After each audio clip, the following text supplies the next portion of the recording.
Imagine logging into your computer this morning and finding out that the free AI tool you rely on for research is just, well, permanently locked behind a massive corporate paywall. Right. Or, realizing that the chatbot helping your kid with their homework is suddenly analyzing how fast they type to, like, secretly guess their exact age. Yeah, it's a lot. It is.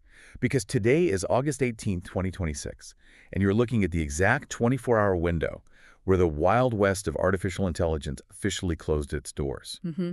You come to this deep dive to find the signals through the noise, right, the aha moments that actually tell you where the technology is heading without drowning in just a flood of press releases.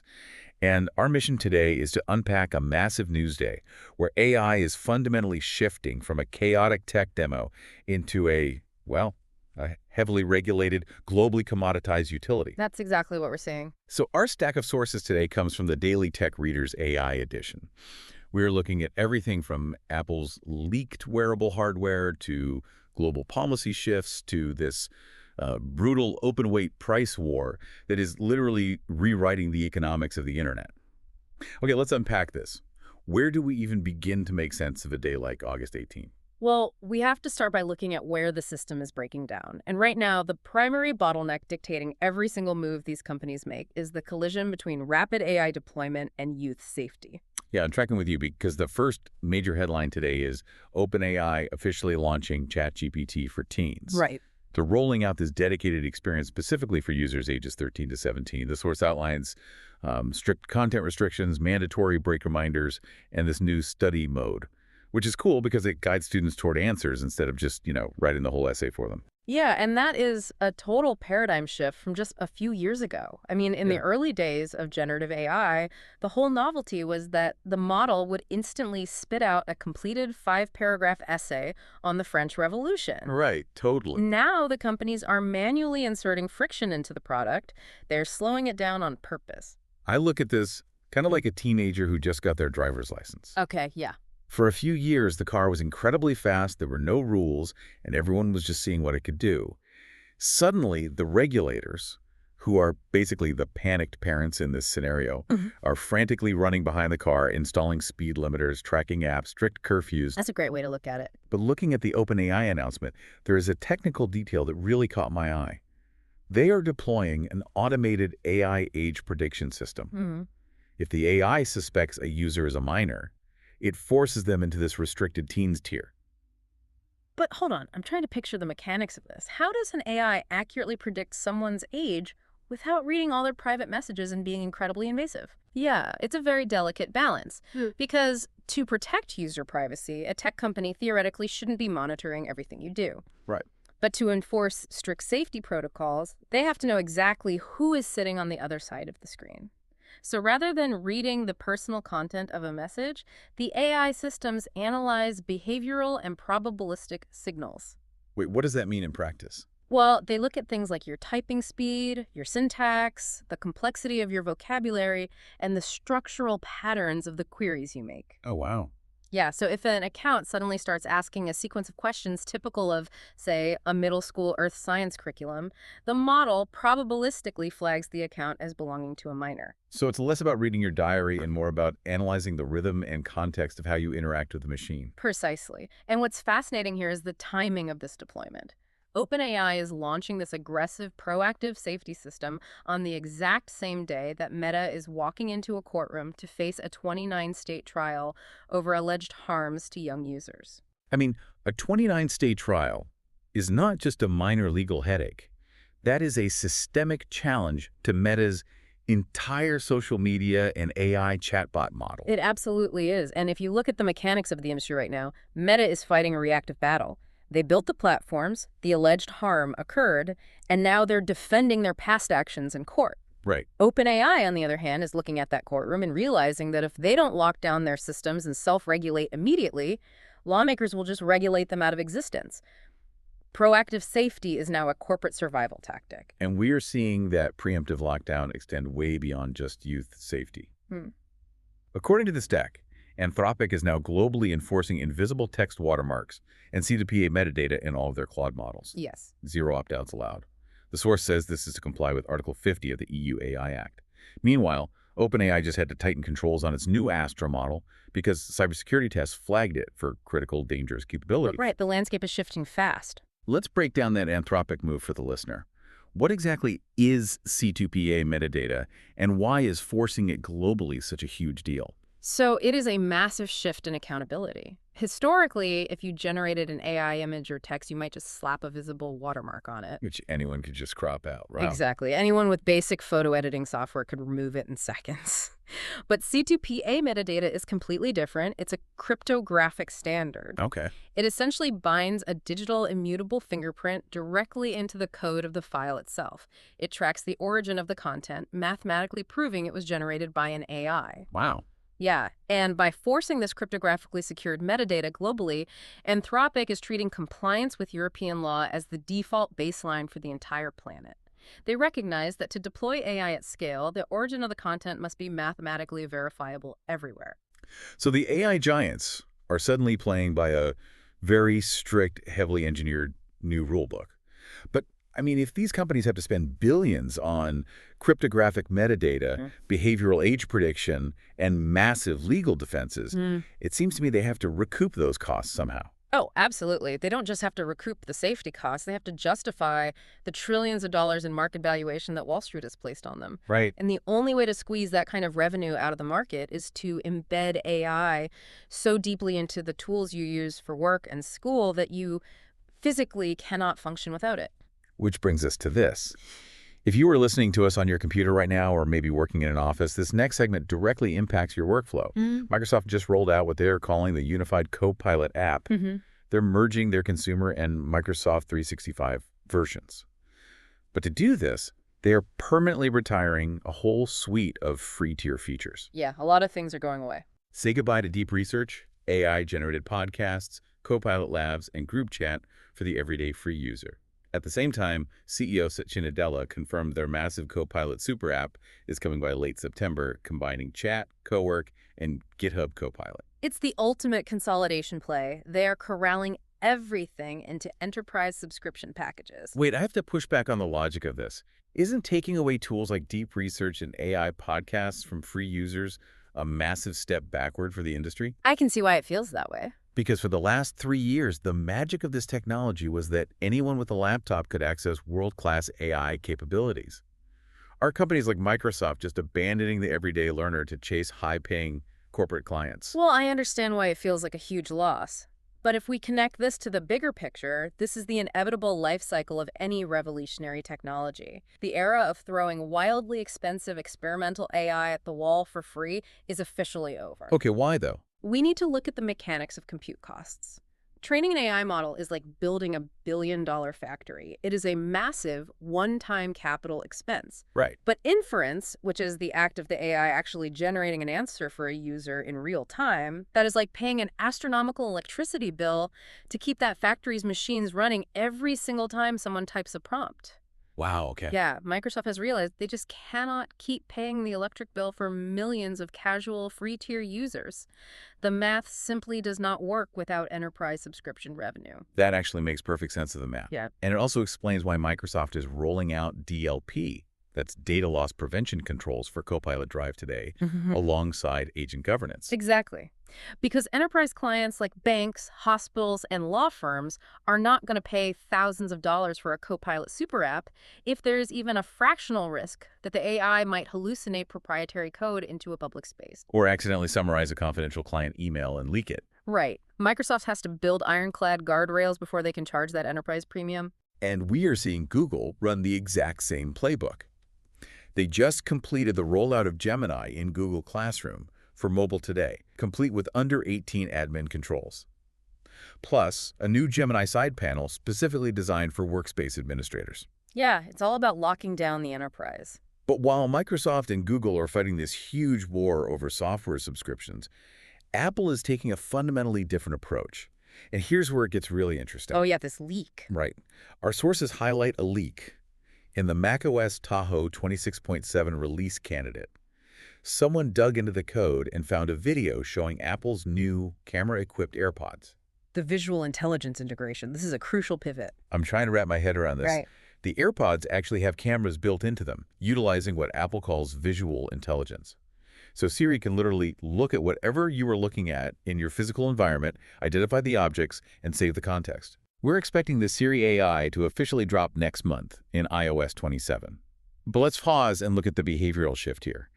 We're moving from actively typing a prompt into a text box to just staring at a poster on a wall while an AI in your ear passively catalogs the information without you lifting a finger. Exactly. It removes the friction entirely. Apple's long-term strategy isn't to sell you a software subscription for a chatbot. Right. Their strategy is to sell you premium hardware that uses ambient AI to fundamentally alter how you process your physical world. You don't actively use an app anymore. The intelligence is just constantly present. That's wild. It is, but we have to talk about the physical toll of that. Developing seamless multimodal intelligence where an AI is simultaneously processing a live video feed, spatial audio, and user context in real time requires mind-bending amounts of computing power. Because video is so much heavier than text. Exactly. Processing text is relatively cheap. Processing a relentless live video feed through a wearable device is incredibly expensive and power-hungry. Which brings us right to the economic reality check sweeping the industry today. Because if processing video and running these massive super apps takes that much raw power, it creates a massive financial squeeze. Oh, without a doubt. We can see this in Apple's stock, actually, which has fallen roughly 10% since its peak in late July. Earlier this year, investors actually liked that Apple was perceived as anti-AI because they weren't burning billions on server farms. Right. It looked like financial discipline. Exactly. But that conservative positioning flipped into a huge liability once Microsoft, Amazon, and Alphabet started posting massive earnings driven directly by their AI infrastructure investments. Yeah, the market realized that sitting out of the AI infrastructure race was not a sign of discipline. It was a sign that you were fundamentally falling behind the next era of computing. But even the companies heavily invested in infrastructure are struggling under the sheer weight of these compute costs. The sources mention macro investor Raoul Pal publicly blasting Anthropic today. Yeah, that was brutal. He is heavily criticizing Claude for its incredibly slow inference times and strict usage caps. He is basically warning that if Anthropic doesn't scale up their compute capacity immediately, they're going to lose all those lucrative enterprise clients we were just talking about. Well, Raoul Pal is pointing directly at the physical mechanical bottleneck of artificial intelligence. You can have the smartest, most sophisticated model on the planet, but an API, which is essentially the bridge that allows other apps to communicate with the AI, can only handle so much traffic. Right. If you don't have enough specialized server racks physically located in a data center running those inferences, the system slows to an absolute crawl when millions of enterprise users try to query it at the same time. It's like a traffic jam. Exactly. The top U.S. labs are trying to maintain these incredibly complex models, which require massive state-of-the-art facilities that cost billions to build and cool. So wait. If Microsoft, Apple, and Anthropic are literally bottlenecked by the physical limits of how many server racks they can build and power, how is it mathematically possible that a startup in China is suddenly offering the exact same intelligence for pennies? It's huge disruption. Because according to a new Bloomberg report in our stack, Chinese developers, specifically DeepSeek, Qwen, and Moonshot, are achieving near parity with the top U.S. labs. But they're doing it using far less compute by leveraging an open-weight strategy. DeepSeek just released a coding model that charges literal pennies per use, forcing U.S. labs to slash their own mid-tier pricing. Analysts are calling it an AI race to zero. Let me unpack the math on that. What exactly is an open-weight strategy, and how does giving away your architecture save you massive amounts of compute power? It is a brilliant, albeit disruptive, approach. So the weights of an AI are the learned parameters, the mathematical connections the model forms during its training. When a U.S. lab builds a model, they keep those weights locked away in a proprietary black box. And they spend millions of dollars running their own servers to test, refine, and secure the model. Right, they do everything in-house. Exactly. An open-weight strategy takes the foundational architecture and releases it to the public. By doing this, they crowdsource the refinement process. Oh, I see. Millions of independent developers around the world download the model, tinker with it, optimize it to run on smaller machines, and find efficiencies. The Chinese developers don't have to pay for the massive U.S. data centers to refine the AI because the global open source community is basically doing the labor for free. Wow, okay, I see the logic now. It reminds me of the brutal price wars in the early 2000s over cell phone data plans. Yes. Carriers just kept undercutting each other. until unlimited data went from a luxury to a cheap standard expectation. Except this time we aren't talking about cell towers, we are talking about access to supercomputers. But if these Chinese open-weight models are just as capable for coding and reasoning, and they cost a fraction of a cent compared to the massive subscription fees of an OpenAI or an Anthropic, won't developers just entirely abandon the US giants? I mean, why pay a premium for the exact same output? And that is the exact dynamic keeping executives in Silicon Valley awake at night. U.S. companies are structurally bound to treat cutting-edge AI as a premium, high-margin product because they have to recoup the billions they spent on their proprietary data centers. Right. Chinese firms, backed by a very different economic and strategic framework, are treating AI like a cheap commodity. By making it incredibly affordable, they drive rapid, widespread adoption across their own domestic economy, and they pull in global developers who are just exhausted by high API access costs. So they are willingly turning the most advanced technology on Earth into a low-margin utility just to win the global user base. Exactly. And when you treat an intelligence engine as a cheap, ubiquitous commodity, you aren't just competing on software pricing anymore. You are actively shifting the geopolitical landscape. Which scales this economic reality check up to a much more profound level. Yeah. Because if you have incredibly cheap, highly capable foreign AI flooding the market, it stops being a conversation about corporate margins and becomes a matter of national security. Yes, it does. According to our sources, UK policymakers are now formally raising an infrastructural question. What happens to a nation's economy if it becomes entirely dependent on foreign AI models, and then overnight, that access is severed? So what does this all mean for the architecture of a country? Well, this raises an important question, and it is vital. We look at this strictly through an infrastructural lens rather than a political one. Right. Imagine if a nation outsourced its entire electrical grid or its water treatment facilities to servers located in another country. You would never do it. The vulnerability is just too high. Exactly. And what these UK policymakers are articulating is the mainstreaming of geopolitical AI risk. They are recognizing that artificial intelligence is no longer just a fun software application you download to write emails. It is becoming the cognitive infrastructure of the economy. That's a great phrase, cognitive infrastructure. Right. It is analyzing medical records, optimizing shipping logistics, writing the code that runs financial institutions, and managing the super apps we rely on for daily work. Wow. So without taking any side regarding the policies of the UK, the US, or China, the mechanical reality is undeniable. If your domestic industries are reliant on an API hosted on servers on the other side of the world, your economy can essentially be turned off with a single keystroke. You have outsourced the brain of your national infrastructure.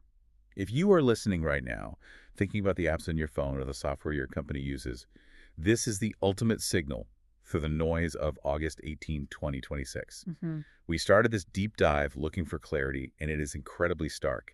The tools you use to learn, to work, and to create, whether it's the protected ChatGPT app on your kid's device, the heavily managed Copilot integrated into your office workflow, or the ambient AI quietly cataloging the world through the cameras in your AirPods, they are no longer just experimental novelties. Not at all.